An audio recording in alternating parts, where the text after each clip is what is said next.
Pour une fois, on va pas être du tout dans la team de la meuf, il y a un type qui vient de nous écrire et je vous lis l'histoire. Bah écoute, pour faire simple, j'avais une copine depuis 1 an quasiment. J'étais très amoureux.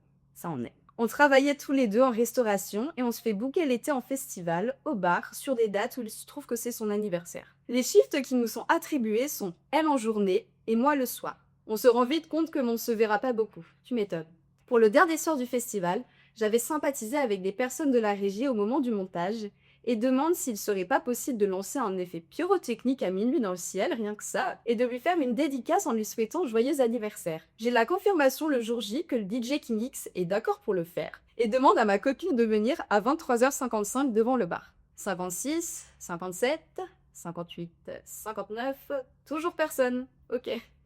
Elle n'est pas là pour voir ce que j'ai prévu. Oh mon bichon. En panique, j'essaye de l'appeler, mais elle répond pas. Je retourne travailler au bar sur la mini-pause que j'avais pris pour elle. Quand je rentre, elle n'est pas dans la tente. Il n'y a plus ses affaires, je la cherche partout, impossible de la trouver. Je finis par me dire qu'elle doit être avec le staff de l'équipe jour, en train de profiter de son anniversaire et qu'elle avait besoin de ses affaires pour se changer. Je fais un premier tour dans le festival pour la trouver et la rejoindre. Elle n'est pas là. Je finis par rentrer et aller me doucher.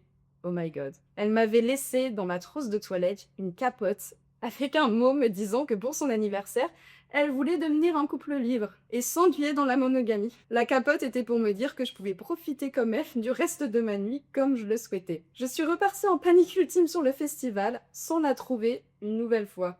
Elle n'est jamais revenue. Elle n'était pas dans la navette retour sur Paris. Plus de son, plus d'images. Le couple n'est même pas devenu libre. Elle est juste partie en se vantant de m'avoir trompée et ne m'a plus jamais écrit. C'était la première fois de ma vie que j'ai eu le cœur brisé. Si toi aussi, tu veux recoller ton cœur brisé, rendez-vous à l'heure Quake le samedi 11 juillet. On a plein de stands, plein d'activités et en théorie, tu n'auras que toi à trouver et bah ta copine à chercher.